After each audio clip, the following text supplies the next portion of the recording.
पार्थाय प्रतिबोधितां भगवता नारायणेन स्वयं व्यासेन ग्रथितां पुराणमुनिना मध्ये महाभारतम् अद्वैतामृतवर्षिणीं भगवतीम् अष्टादशाध्यायिनीम् अम्ब त्वामनुसन्दधामि भगवद्गीते भवद्वेषिणीम् यं ब्रह्मा वरुणेन्द्ररुद्रमरुतः स्तुन्वन्ति दिव्यैस्तवैः वेदैः साङ्गपदक्रमोपनिषदैः गायन्ति यं सामगाः ध्यानावस्थिततद्गतेन मनसा पश्यन्ति यं योगिनः यस्यान्तन्न विदुःसुरासुरगणाः देवाय तस्मै नमः। व्यवसायात्मिका बुद्धि एकेह कुरुनन्दन बहुशाखा हिरन्ताश्च बुद्धयो व्यवसायिनाम्. Said in the verse 41 that hey Kurunandana, hey Arjuna, Vyavasayatmika buddhi, those who have this understanding of what the scriptures reveal, for them there's buddhi meaning the commitment. So Vyavasayatmika buddhi, they have one firm commitment, meaning they have one thing to follow in life, whether they are following the path of karma or they are pursuing the path of knowledge. Meaning even when they are performing karma or action, then also their path or their goal is one alone. And so goal is one for those who have discerned the problem of life.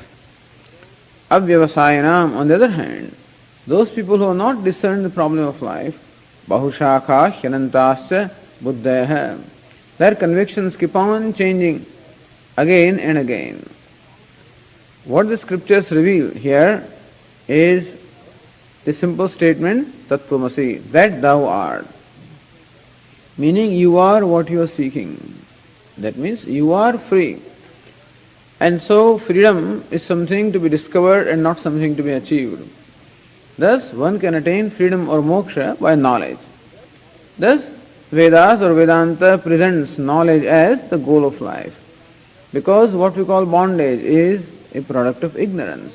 And therefore bondage can be removed only by knowledge. Ignorance can be removed only by knowledge.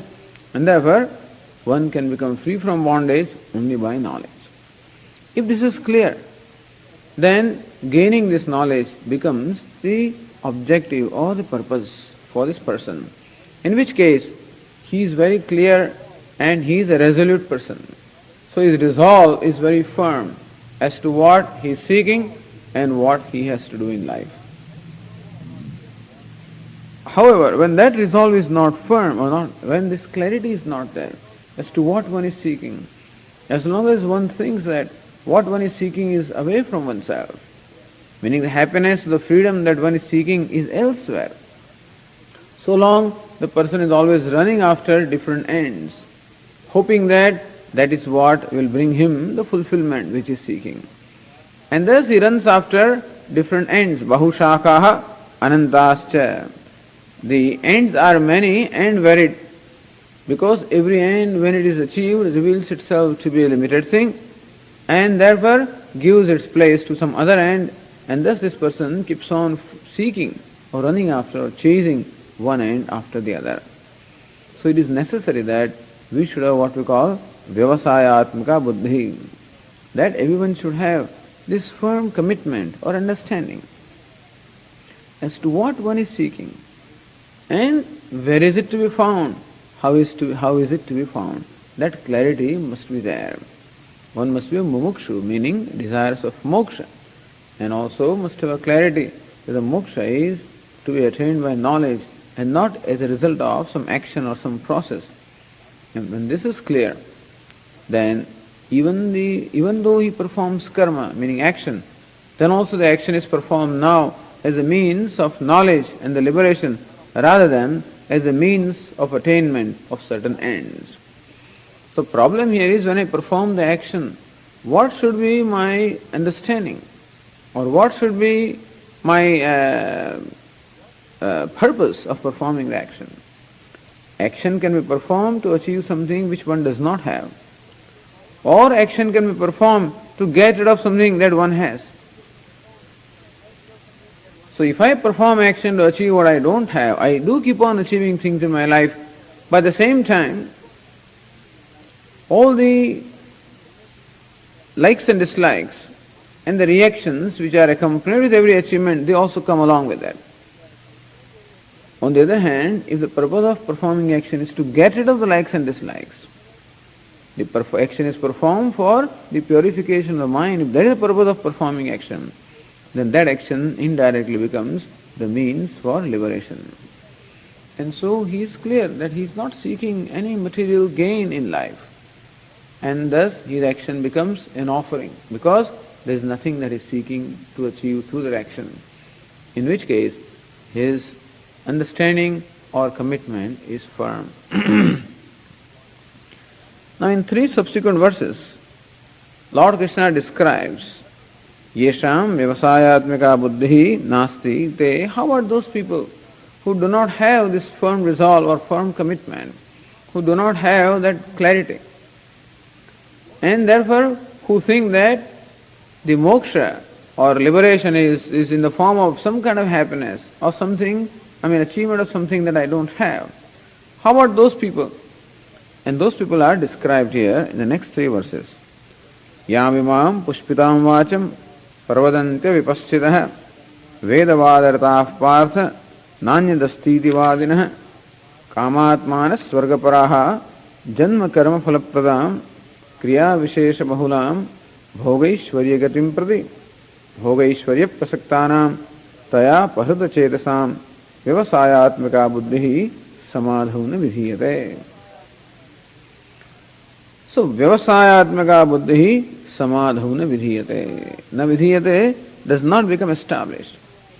So, this vyavasayatmaka buddhi, meaning this firm commitment or this firm resolve, does not become established in the minds of these people whose minds are disturbed on account of their pursuing the different ends, on account of their fascination for some worldly achievements. So when the mind is fascinated by some worldly achievements and pursuits, then in that mind this firm commitment does not take its roots. That's what Lord Krishna says here. Says in the verse 42 that Yamimam pushpitam vacham paravadanti avipaschitah. There are people who follow the words of others, who present the different material ends in very flowery language. So, Yamimam avipaschitah, the undiscerning people, the people who are not intelligent, people who are not wise, people who have not discerned the problem of life. They speak all kinds of language. Pushpitam vacham. They speak the words which are very flowery words. Vedavadartah partha nanyadastiti vadinah. What kind of words they speak? So avipaschitah, people who are undiscerning. Vedavadartah. And now Lord Krishna is saying this with reference to the Vedas, with reference to the Karma Kanda section of the Vedas. The Vedas have basically 2 sections, Karma Kanda and Jnana Kanda. So section dealing with various rituals. And then finally the section dealing with knowledge, which is called the Upanishad. Now the section dealing with the rituals, is Karma Kanda, is a voluminous section which describes a number of rituals and describes also the various results to be attained as a result of performance of these rituals. So the Vedas will tell us, if you perform this particular ritual, you will attain this particular end. And Vedas present this Swarga, or the heavens, as a very attractive end to be achieved. Swarga kama agnistomena yajeta. So one who is desirous of heavens may he perform this particular yaga, Jyotishtoma or Agnishtoma yaga, may he perform. So people then they describe in flowery language what this heavens is. So description of heavens also is found in the scriptures. What kind of beautiful gardens are there and what beautiful vehicles are there and what all these damsels are, all kinds of descriptions are there. So people with very fickle mind and people with very shallow and gross mind, they are always attracted by this kind of pleasures. Attracted by pleasures, like gardens and like dance and music and stuff like that. So when they hear and this description, they think, yes, this is what they want. So this language in which this heaven and other pleasures are described is a language that entices these people who do not have this the viveka or discrimination in life. So those who are pleasure-oriented people, gross people. And so they listen to the language of these other fellows. Avipaschitaha, the undiscerning people, Vedavada rataha. These Vedas are talk of many Arthavada, So Vedas describe, as we say, different ends in very flowery language, in very tempting language. It's interesting how the Vedas also do that. This is in order to motivate a person to perform the action. Because there are many people, or I would say most of the people, would rather not do anything if the action does not yield any result. Most of the people are motivated to perform action because action produces certain desirable result. Otherwise they won't do that. Very few people would there be who will perform action for the sake of performing action, for the love of action. There are some who love to act, to work, and for that they will do whether the action yields any results or not. But how many such people are there? Very few. Most people are those who would rather, take it easy. But then, if they are told that, look, if you do this, then you will get this result, then they say, okay, then I'll do that. So most people are motivated on account of their love or fascination for the result. That is the reason why the scriptures describe the result also in very flowery language. Like today's marketing people would describe the result of, the different products in very flowery language and create an attraction or fascination on the part of the consumers. And so also this fascination is created in the people so that they would be motivated to perform the different rituals. Because otherwise they won't do anything. Suppose you tell them that this is all false, this world is all mithya, and then if you go to heavens, then also you have to come back, and stuff like that. It will not impress them because they are just not ready to listen to the ultimate reality, ultimate truth. At the moment, all they can think of is the sensuous pleasure. That's all they can think of. And therefore there is no point in telling them that all the sensuous pleasures are only fleeting and therefore ultimately they will leave you only as incomplete as you are today or as dissatisfied as you are today. This kind of language will not work with them. And so we have to tell them, yes, you do this and you will achieve. This is a great achievement, and you will get this kind of pleasures. And this is how we have to motivate them to perform the actions. And that's the reason why scriptures also, Vedavada, all the words of the Vedas also describe in flowery language the different ends which are to be achieved. And that is how there are people who eloquently talk about this. Talk about the words of the Vedas and the various descriptions of the Vedas. Nanyat astiti vadinaha. And then also say that other than that there is nothing in the world. There is no God and there is no liberation, there is no moksha, all there is heavens. All there is are these pleasures of the world. And the only means to attain the happiness is all these rituals and actions. So it is not that this exists only today. This is a common thing today. That if you want to be happy, you must go out and get it. Happiness is something to be acquired. If you want to be happy, go and chase the happiness and get what you want and be happy. And other than that, there is no way to be happy. If you perform the action, then you can get different means, different ends, and that is how you can be happy. So these are the people who say, in the olden days also people were saying that other than the ritual or the various actions described in the Veda, there is no means for getting the happiness. Who talks of liberation? Where is liberation? And where is God? There is no God, there is no liberation. All there is pleasures. And pleasures can be obtained, experienced only when you perform action. You perform the actions and you attain the desired ends, as a result of which you can enjoy the happiness. And so, nanyadastiti vadinaha, there is no moksha, there is no Ishvara. All there is the heavens, all there is are the worldly pleasures, and all there is the different actions and rituals to attain those pleasures. So you do that. Then, kamatmanaha, swargaparaha, and the fellows who are kamatmanaha, kamasvabhavaha, meaning those people who kama or the passion has become the nature. Swargaparaha, and for them swarga or the heavens is the ultimate goal of life. So people who are just pleasure-oriented people, for them swarga or the heavens. So heavens is an ideal condition where there are all kinds of pleasures.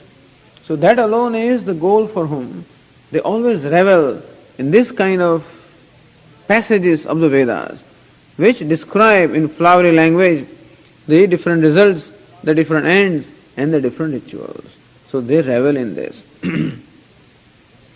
And they speak the language, which is Pushpitam Vacham, which is a very flowery language.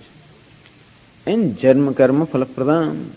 Unfortunately, this language entices other people and makes them perform the action. So when you perform all these actions or rituals, what ultimately do they yield? Janma Karma Phalapradam. See, ultimately, even when you perform what we call Punya Karma, or these rituals which we may call meritorious work, as long as these actions are performed with a desire, then you will definitely gain what we call karma phala. You will get the result of the action, and ultimately that will lead you to even the next birth also. The idea is that even if you get some pleasures and happiness as a result of the performance of these actions and rituals, definitely this whole cycle of birth and death is going to perpetuate. Because it is said, Kshine Punye Martilokam Vishanti. Yes, you can even go to heavens, accepting that there is such a region called heavens. And that by performing certain rituals that you can go to heavens. But then what? How long will you remain there? As long as the effect of your actions lasts. And when you have run out of this punya karma or the merit, then martilokam vishanti, you are thrown away, you are thrown down from the heavens and you come back to this earth. So janma karma phalapradam. These rituals or any actions, even worldly actions also performed with the desire to achieve certain results, are going to produce those results and thus perpetuate the cycle of birth and death. Kriya Vishesha Bahulam, and all these rituals involve lots of different kinds of actions, lots of different kinds of rituals and efforts. Bhogaishvarya Gatim Prati, and they all the time lead you to Bhoga and Aishvarya, meaning enjoyment, and Aishvarya, meaning the power. So name, fame, enjoyment, power. So these are the kind of things that these rituals and these actions lead you to. And there are people who always revel in these kind of words on the passages of Vedas. So not only they revel, but then they even attract other people. So fellows who listen to this language, fellows who listen to the speeches and the words of these people, Bhogaishvarya prasaktanam taya pahrita chetasam. And so those people whose minds are enticed or tempted by the bhoga and aishvarya, by pleasure and this power and name and fame, taya pahrita chetasam, and because of which, whose viveka buddhi or the sense of discrimination is completely robbed away. So they cannot really discriminate and think in their life as to what it is they are seeking, because they are so tempted and attracted. And so they listen to these passages, they listen to these words, and thus are all the time made to think about pleasures, made to think about the actions, made to think about all the various materials and things required for performance of action. And thus the mind is always preoccupied with heavens, with pleasures, with name, fame, actions, how to perform actions and what all is to be done. The mind is completely engrossed in that, totally preoccupied with that. In minds such as this, how can there be a commitment for knowledge or a commitment for moksha or liberation? It is not possible. The idea is that the mind which only thinks that what one has to achieve are the material happiness or material pleasures, and for attainment of those material pleasures, that one must perform so many actions and rituals. And for performing those rituals, all this planning and execution is required. That completely keeps one's mind engaged, occupied, busy. And in such a mind that is preoccupied with this kind of thoughts, vyavasayatmaka buddhi samadho na vijiyate. In such a mind, this vyavasayatmaka buddhi, this commitment to knowledge or commitment to moksha or liberation can never take its root. And so they never get established. Even when they listen to Vedanta, you keep on listening to Vedanta and Tattvamasi, that thou art. Keep on listening, but the mind is all the time thinking about what I do not have, how to get it, how to enjoy that thing, how to get this new thing. Some new thing has come in the market. New now 92 model is 91, or now 92 model will come. And how is going to, then this Japanese car is there, and then the Korean car is there, and how it's going to look like, and this new compact disc business, things like that. And in the market there are enough number of things coming again, every day to keep one's attention riveted there. And so one is all the time planning and scheming a new model of television, new model of stereo, new model of car, new clothes, and new house, and new furniture, and whatever. And so always busy thinking about them, planning about it, and doing whatever is necessary. And you cannot get these things free. You have to work for it. You have to strive hard. And so the people are all the time busy, engaged in doing all kinds of things in order to achieve these worldly ends. And you talk to them Vedanta, that thou art, this world is mithya, atma is satyam. These things can never make sense to them because you are dismissing something that they consider so precious. They would think that you just don't know how to live life. You don't know how to enjoy the life, and that's the reason why you are dismissing life by calling it mithya or unreal and things like that. It just creates, in fact, altogether a negative effect, very often. So Vedanta can make a person very miserable, in fact. If the fundamental discerning or understanding is not there. So Lord Krishna says that when one has not given adequate thought to the life, one has not given adequate thought to what one is seeking in life, one has not analyzed the experiences of life.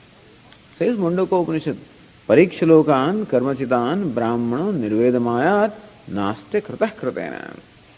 This one analyzed, examined all the different ends and all the different achievements that can be attained as a result of performance of actions. And you find that all of them are limited. Naste kratah kratena. Kratena karmana akratah nasti. There is no way that I can attain what is uncreated as a result of action. Actions only can produce something that is limited. And what I am seeking is limitless. And therefore what I am seeking can never be attained through any action or even a series of actions. What I am seeking can be attained only through knowledge. And tat vijnanartham sagurumeva vigachet. And thus, when one has understood what all I have achieved so far has not created in me or given me any lasting satisfaction, and what I can possibly achieve in future also is going to be of the same nature, and therefore there is nothing in the creation that can give me lasting satisfaction. That a thing can give me perhaps a temporary satisfaction, all right, but what I am seeking is lasting satisfaction that can never be attained through any limited achievement. And thus comes a vairagya or dispassion. So this vyavasayatmika buddhi, all this firm commitment to moksha, liberation, and to knowledge will take its root only in the mind which enjoys a certain degree of vairagya or dispassion, which enjoys what we may call a certain degree of emotional maturity. In that mind alone, this teaching will take its root. And that person alone will be even able to commit himself or herself to what we call a life of karma yoga, which primarily involves performing actions without selfish motives. But how is it possible to give up selfish motives when I think that happiness is something to be achieved? It's not possible for me to give up those selfish motives. When I know that happiness is not to be achieved, happiness is something to be invoked from within, it's to be discovered from within. And all I have to do is to remove obstacles. It's not that unacquired happiness is to be acquired. Happiness which is already there has to be made manifest. And there are certain obstacles which stifle that happiness. And all I have to do is to remove those obstacles. Obstacles in the form of ego, in the form of sense of possession, in the form of likes and dislikes. So, all these things slowly have to be, when they go, then the happiness which is naturally there becomes manifest. And therefore, then alone I can be prepared to perform an action as a means which becomes a means for getting rid of these likes and dislikes, rather than accumulating more likes and dislikes through the material ends and achievements. Because action will definitely bring about its results. And it will also bring about the worldly ends and achievements. But along with that, it will also bring in its likes and dislikes. Nothing comes unpolluted.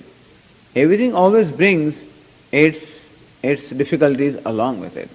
When money comes, the pollution or the contamination of that also comes along with it. And therefore, when you are out to acquire things, you will acquire the material things all right, but along with them, you will also acquire all the ills or the evils that are associated with material ends. You cannot remain free from that.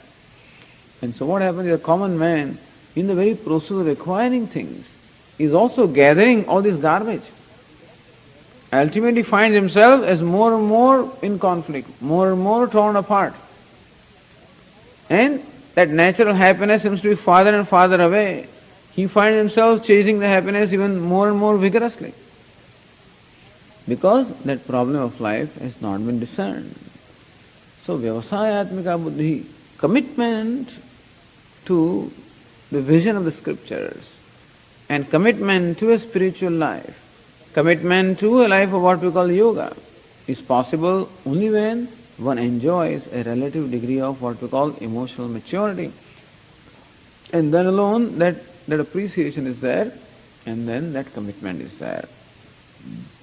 Therefore Lord Krishna said, vyavasayatmaka buddhi ekeha kuru nandana.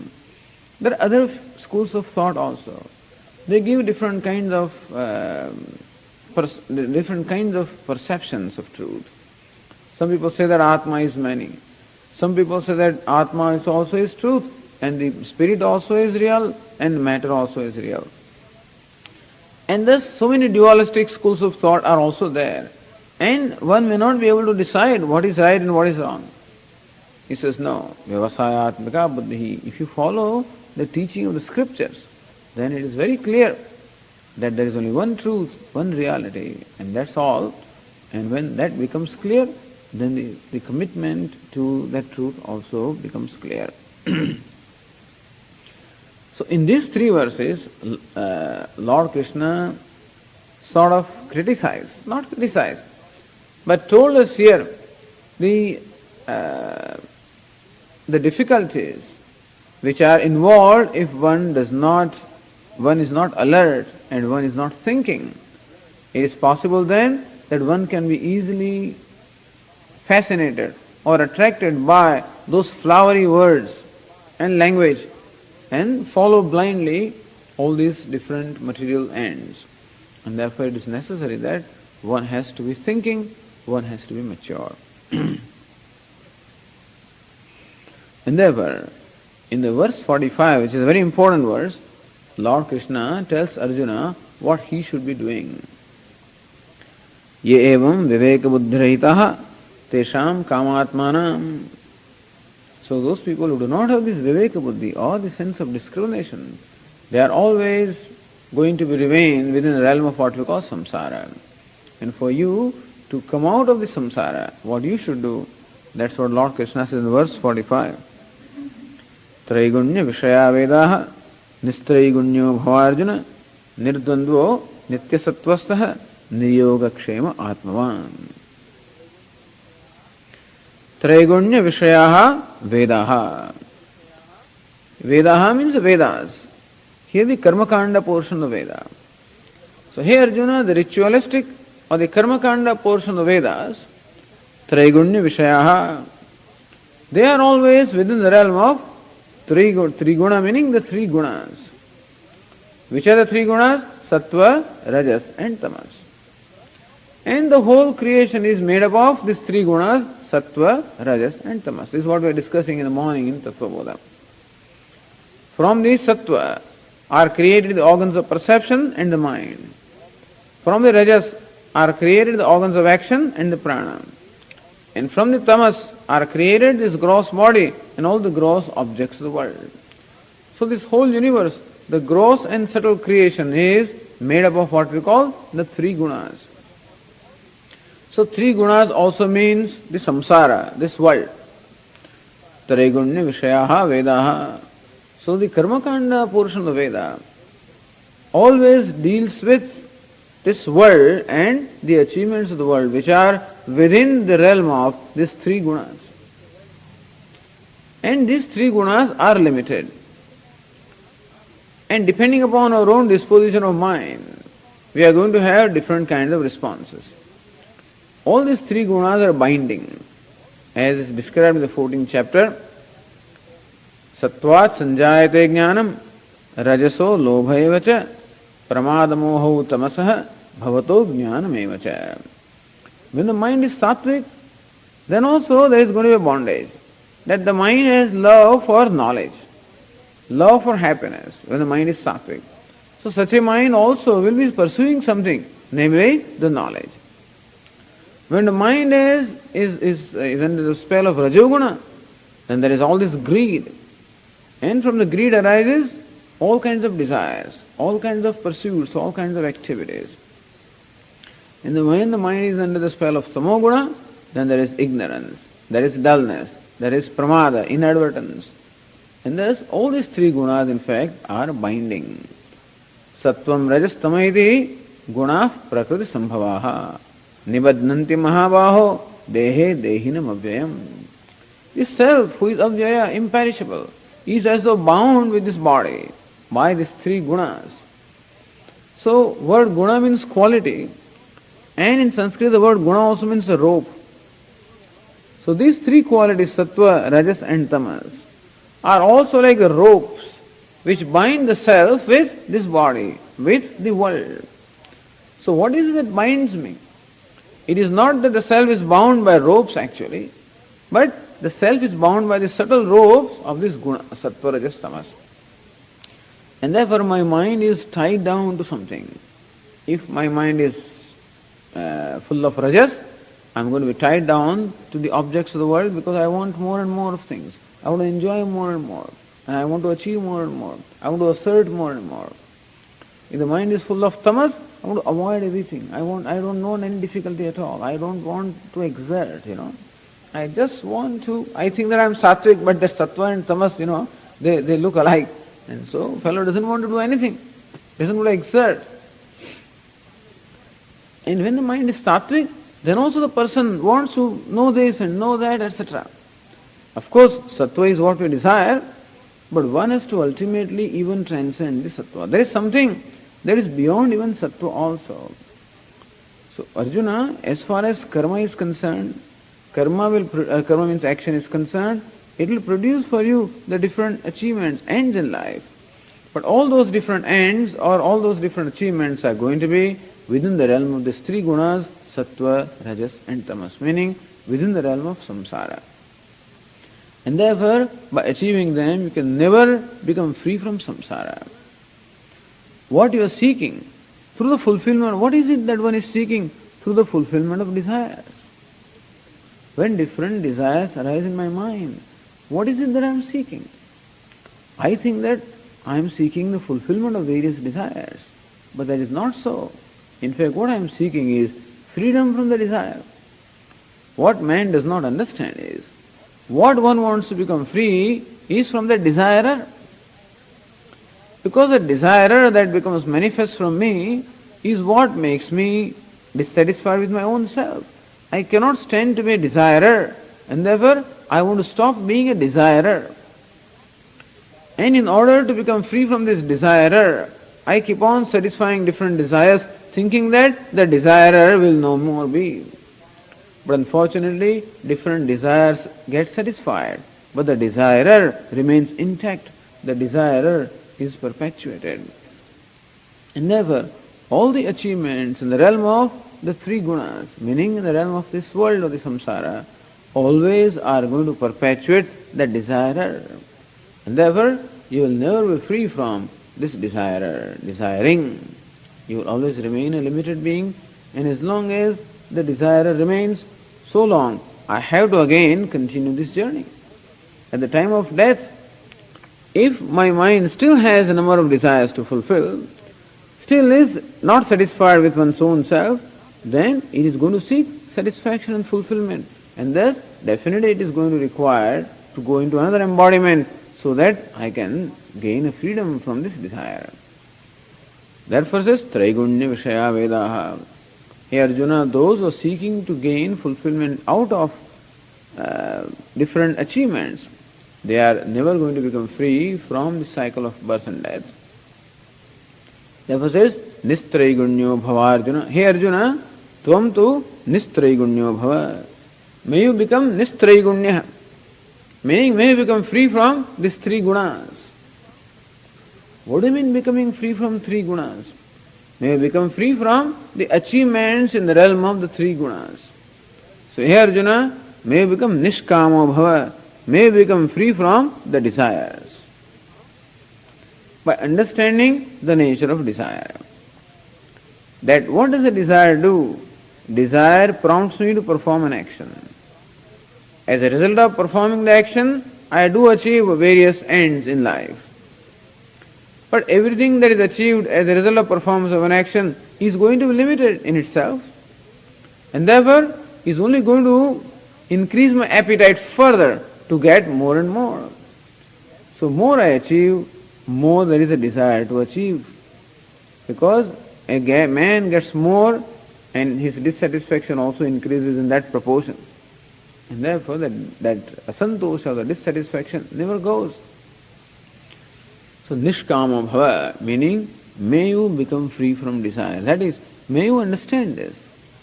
That fulfillment of desire will not make you ever free from desire. It is resolving a desire that will make you free from desire. When a desire arises and you fulfill the desire, what is it that you are seeking? You are seeking a freedom from desire. When do you feel happy? When there is relief from that burden of desire. Whenever we gain happiness, what is the nature of that happiness? The mind becomes free. Because it got something that it wanted. But thus it became free from that want. It became free from the desire or craving. So every time we enjoy happiness, it is the happiness which is of the nature of freedom from some kind of a burden. I got bored, I switched on the TV, I was happy. What is the happiness? Freedom from boredom. I was craving for something, I got it, I became happy. What is the happiness? Freedom from that craving. Thus, every time we are enjoying happiness, we will find that that experience provides me freedom from something or the other. So ultimately happiness is freedom. And therefore, it is not that thing really that makes me happy, but that freedom that makes me happy. And therefore, it is not really the fulfillment of desire, but the freedom from desire is what you are seeking. So understand this, that freedom is your nature. And therefore freedom is not something that you have to seek from outside. With this understanding, nishkamo bhava, may you become free from desire. It is not that if the desires arise in your mind, that you suppress the desire, or that you become indifferent to the desire, or that you become, you reject the desire. It is that as the desire arises in your mind, may you analyze the nature of desire. What is it that you seek to achieve by fulfillment of the desire? And you will find that what you are seeking to achieve is in fact not away from you. So that freedom that you are seeking is in fact your own nature. With this understanding, may you become free from desires. Nishkama bhava.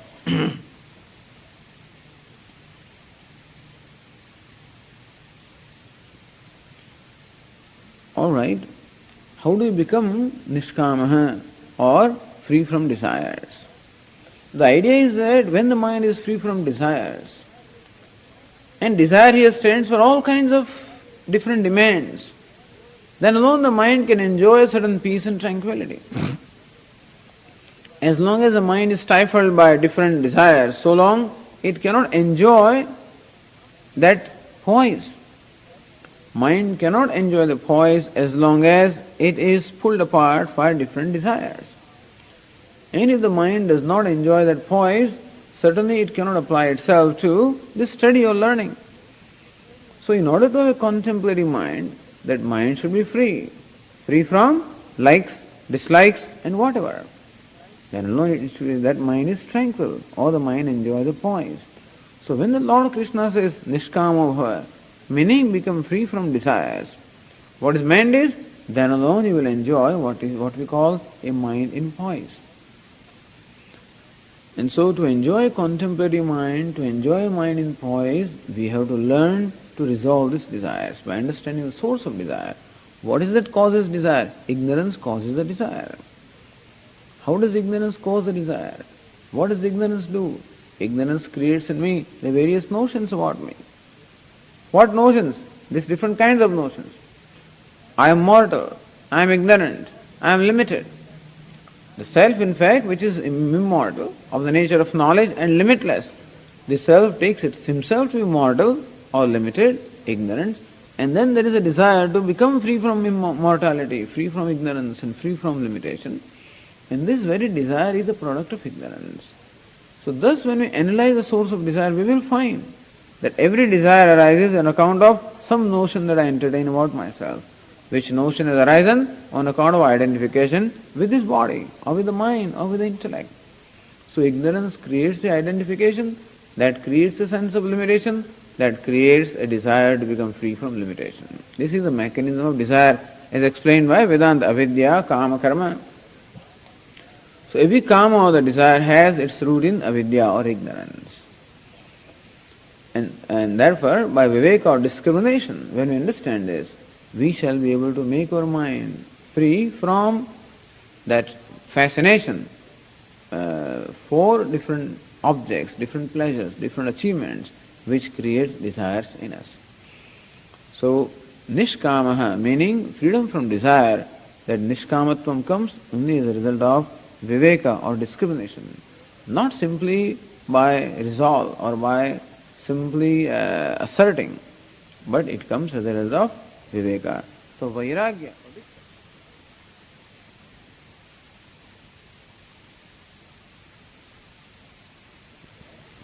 Therefore says here that nirdvandvo bhava, nitya sattvastho bhava, niryogakshemah bhava, atmavan bhava. In order to become free from desire, it is become, but what is necessary? Nirdvandvo bhava. Become free from dvandva. What is dvandva? The pairs of opposites. And what are these pairs of opposites? At the physical level, comfort and discomfort. At the mental level, happiness and unhappiness. Intellectual level, honor and dishonor. So these are the pairs of opposites. Friend and foe.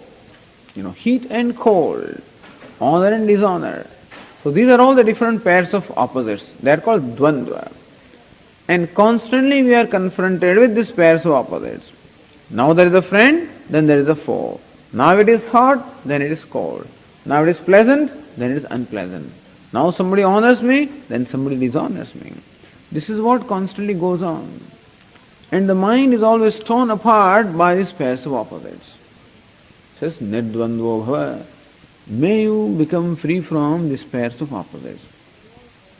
May you enjoy a poise of mind that it retains its poise in spite of these constantly changing situations that you encounter. It was said earlier in this chapter itself, Matra sparshastu kaunteya shitoshna sukha dukkadaha agama payano nityaha tam stitikshasva bharata. Hey Arjuna, whenever you will come in contact with the world, then it is going to create an experience, which experience will be of the nature of pleasure or pain. And if you permit your mind to react constantly to every experience, that when the experience is something that is agreeable, then you get elated. When the experience is disagreeable, then you get depressed. If you permit your mind to be elated and depressed again and again, then you can never enjoy that poise of mind. So nirdvandvo bhava. May become free from the influences of dvandva. Meaning, you understand that this is the nature of world. That world consists of these pairs of opposites. And again and constantly, you will be confronted with the world which is the nature of these pairs of opposites. And thus, may you maintain a poise of mind in spite of these changing situations. How can you do that? Says, Nitya Sattvastho Bhava. Always take the refuge of Sattva Guna. So, remaining free from the pairs of opposites is going to require thinking. Somebody insults you, for you to retain the poise of mind, you don't make yourself thick-skinned or insensitive, and that way may you maintain a certain kind of mind. But may you always be a thinking person. Nitya Sattvastaha. Sattva. Sattva means the sattvic quality of mind. That means the mind that is always thinking, or mind that is inquiring. So constantly think about the nature of things. What do you call honor and dishonor, pleasure and pain, comfort and discomfort? All of these are actually only notions of the mind. The fanciful mind brands a given situation as agreeable and brands another situation as disagreeable. So agreeability, disagreeability, all of these are nothing but the projections of the mind. Because a given situation which mind at the moment considers agreeable, the same situation tomorrow may be considered disagreeable by me. The same mind may change its fancy. So a given thing, there is no certainty in this mind, and there is no consistency in this mind also. Agreeability, disagreeability, all of these are simply subjective projections of the mind. In the creation, there is no such thing as agreeable or disagreeable. World is what it is. We brand the world as friend and foe, as honor and dishonor, as agreeable, disagreeable. All of this is what our mind brands. Because I have my own concept of what is agreeable. If things satisfy that, then I'm happy. If things don't satisfy my structure of likes and dislikes, I'm unhappy. And thus the reactions in my mind are essentially determined by my own preconceived structure or preconceived notions. Nitya Sattvasto Bhava. And therefore, subject the reactions in your mind constantly to the scrutiny. And that is how make your mind free from these reactions.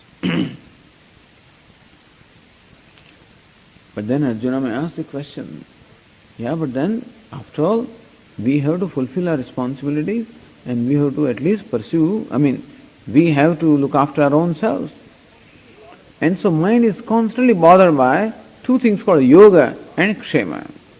So Lord Krishna says, niryoga kshemo bhava. May become free from yoga and kshema. What is yoga? Anupattasya upadanam yoga. Yoga meaning acquiring something that I do not have. It's called yoga. Upattasya rakshanam kshema. Kshema means protection of what I have. So basically the mind is always preoccupied with these two kinds of things, yoga and kshema.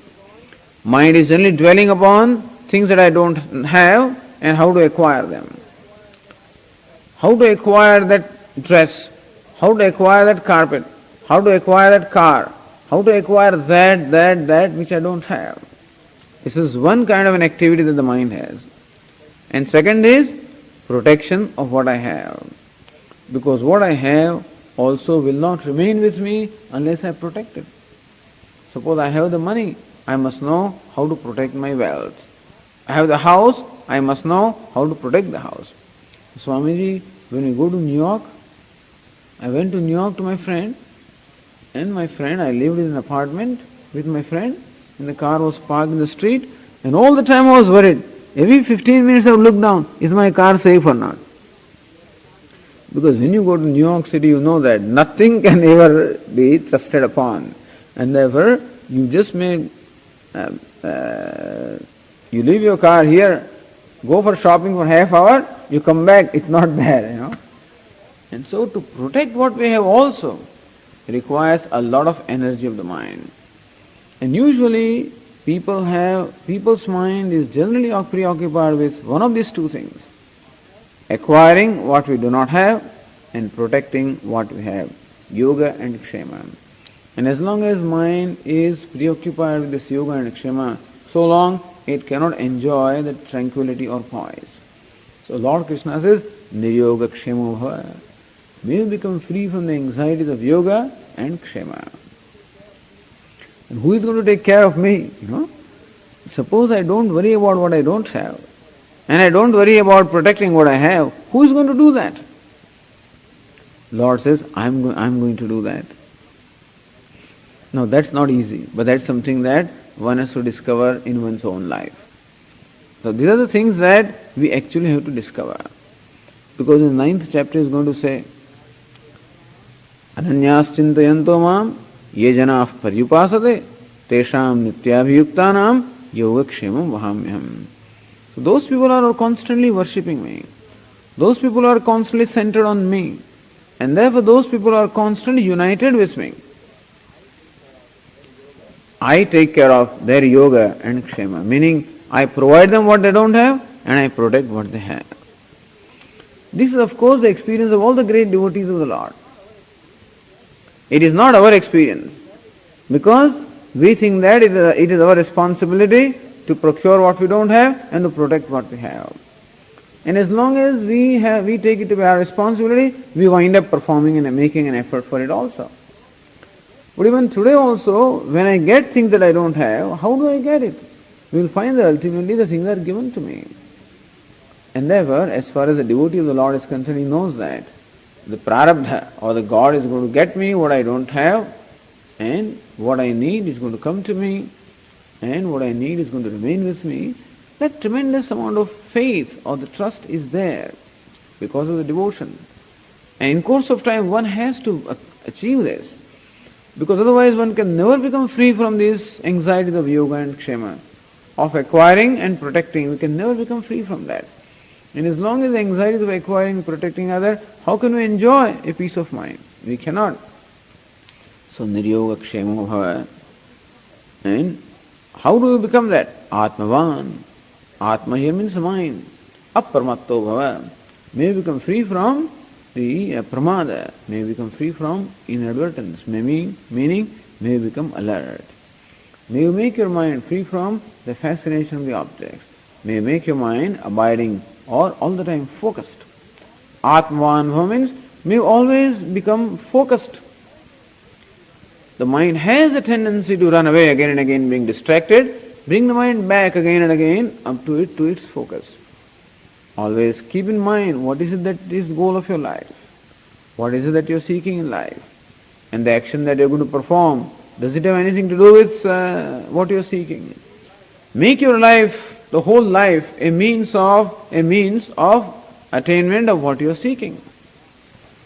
That is called Atmavan, Aparmatto bhava. May you become alert. Alert to the objective of life, the goal of life. And may the mind always be focused on that. May the mind not be distracted by unnecessary temptations and fascinations. And may it always be focused on what you are seeking or what you have understood to be the goal of life. Often our mind gets distracted. Often the mind comes under the spell of different things, and there is self-forgetfulness. We forget. I wanted to do this, and then I wound up doing something else. I wanted to go there, and I wound up going somewhere else. Because this road was so beautiful, I went there, and I forgot that I had left home to reach somewhere else. And this happens very often to us, that the mind gets distracted. Atmavan bhava. May we become free from these distractions. May we become free from these fascinations of the objects, etc. And thus always remain centered, always remain focused. And when you remain focused, keep your mind always glued to your objective. And that will enable you to become slowly free from these anxieties of you acquiring and procuring. And that will keep your mind poised, and you will always be able to think about Nitya Sattvastha. Think about the realities of life. And that will enable you to become free from Dvandva, the pairs of opposites. And thus, that will make you free from what we call Kama, meaning the Raga Dveshas. And thus, you will be able to enjoy a mind which is required for gaining this knowledge. Even for Shastra listening to the scriptures, for reflection upon what you listen, and for assimilating of what you understand, you require this mind. And therefore, Eshatava Upadeshaha Swadharmam Anutishthataha. Hey Arjuna, this is the instruction to you. To you now, who is going to engage in performance of duty, this is an instruction to you. That may you perform your duty okay, but not as motivated by different desires, motivated by, may your actions become a means for what you are seeking in life, and may your actions not become means for achievement of small or limited ends. So this verse is placed here in preparation to the instruction of Karma Yoga that the Lord is going to give. At the same time, this verse applies throughout. Nistraigunyo Bhava Arjuna. Hey Arjuna, may you become free from these three gunas, Sattva, Rajas and Tamas, meaning the whole samsara and all its achievements which are characterized by three gunas, may you become free from that. Okay.